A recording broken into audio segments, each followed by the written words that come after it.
Hey class, this is Dr. Martino. I want to do a short video here on muscles of ventilation and how the lungs are situated inside the chest wall. So um, these are some of the fundamental aspects of the mechanics of breathing that you have to really understand before you can understand more of the more specific mechanics. So if you take a look at this diagram here, you have the ribs, right? Remember the ribs are made out of bone and of cartilage. All right, and that cartilage allows them to contract and then expand. So this is an expired chest where um, the diaphragm has moved up and the chest is collapsed. And this is an expanded chest where the diaphragm has actually moved down and widened and the chest has gotten bigger. A couple of things. The lungs are attached to the chest wall via the pleura. So there's the chest wall, and then there's a water gap between the chest wall and the lung. This is the pleura. And that water gap is the physical connection between the chest wall, the ribs, and the lungs. So here's some fundamental aspects of what the lungs and the chest want to do.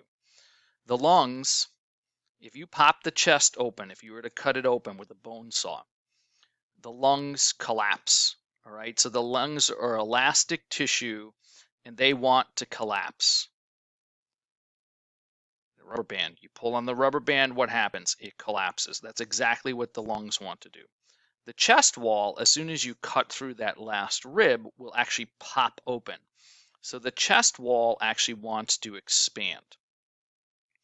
When the two are intact, when the chest wall is intact and the lungs are intact and that water gap between the two, the pleural space, is intact, the chest wall and the lungs are fighting each other, right? The lungs want to collapse, the chest wall wants to expand. So they come to a compromise. So you have to understand those two facts. The chest wall wants to expand, and it will pop open if it can. The lungs want to collapse, and they will if they can.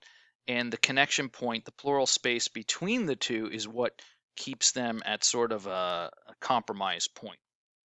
So in here in the slide, it says the chest wall equals rigid, right? It's very rigid. It holds open the lungs. It wants to hold the lungs open at 60% of total lung capacity. So you're going to have to go over those capacities and lung volumes to understand this. It's pretty straightforward. Total lung capacity is the total amount of air that you can have in your lungs at one time. That would be 100%. 60% is where the chest wall wants to be. Because the lungs want to be at 0 TLC, the combination of the forces between the lungs wanting to collapse and be at 0% TLC and the chest wall wanting to expand and be at 60% TLC, because of the pleural space and the water in the pleural space, the compromise point is 40% of TLC. Let's go to the next slide. So one way to understand the pleural space is to take a balloon filled with water, push your fist into it. This fist would represent the lungs. This water gap around the fist or the lungs would represent the pleural space, and this outer portion of the balloon here would represent the chest wall. You can see that here. Here's the chest wall, here's the pleural space, and here are the lungs. Okay. So here was another slide, similar diagram. I'll just read this part. Intrapleural pressure is PIP. The big P stands for pressure. The subscript IP stands for intrapleural. The intrapleural pressure is always negative. Whether you're breath holding, inspiring, or expiring, it is always negative. And the reason that it's always negative is because the wall is intact, attached to the lungs via the pleura. and it is the wall, the chest wall, which keeps the lungs partially open, and that partial opening puts it at about -4 centimeters of water. And centimeters of water is just another way to measure pressure, like millimeters of mercury. So the intrapleural pressure is always negative, no matter what. You're expiring, you're inspiring, you're breath holding. And it is always negative because of the chest wall. If you puncture this intrapleural space, then you're going to get a lung collapse. And that's what ends up happening. And so the way to uncollapse the lungs is to stick a vacuum tube into the hole, basically, suck out the air, create a negative suction, suture the tissue around that hose, and start to suture more and more tissue around it until you have established enough of a negative pressure that you can pull the tube and the lung will no longer be collapsed. So sometimes lungs that collapse can expand themselves again, but we're not going to get into that. Okay, so for breathing, you have intrapleural pressure, which is important.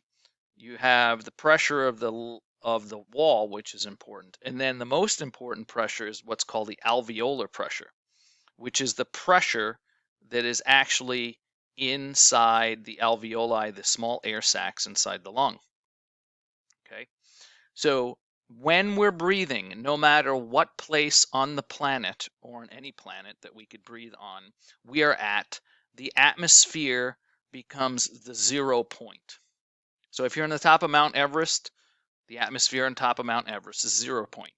If you're in Death Valley, California, which is below sea level, the atmosphere is the 0 point. Does not matter. Okay, it is all relative to what is inside your lungs.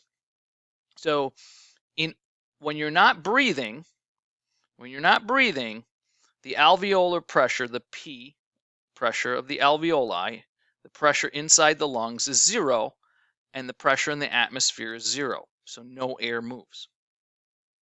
When you inspire, the pressure inside the alveoli, inside the lungs, becomes negative.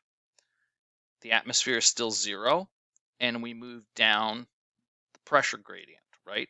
We move down the pressure gradient from high to low. 0 is a bigger number than -2 centimeters of water. So that's the reason why air moves into your lungs, is because there's a pressure gradient from 0 in the atmosphere to -2, -3 in the alveoli. When you want to expire, you then create a positive pressure inside the alveoli, inside the lungs. Let's say a +2, +1. Atmosphere is still 0, and air flows down its concentration gradient once again. And those are the reasons why air comes in, air doesn't move, and air leaves the lungs. Now, the diaphragm muscles, all of those muscles, you can speed this process up, but the fundamental physics of it is that there's a pressure gradient. Surprise, surprise, another area of physiology where gradients matter. So that's all I want to do for this video, to keep it short. This is a fundamental concept that everything else is based on. You have to understand the chest wall pressure, the intrapleural pressure, and the alveolar pressure. The alveolar pressure is inside the lungs. The intrapleural pressure is in the water gap between the lungs and the chest wall, and the chest wall pressure is on the outside. All right, thank you very much. Have a great day.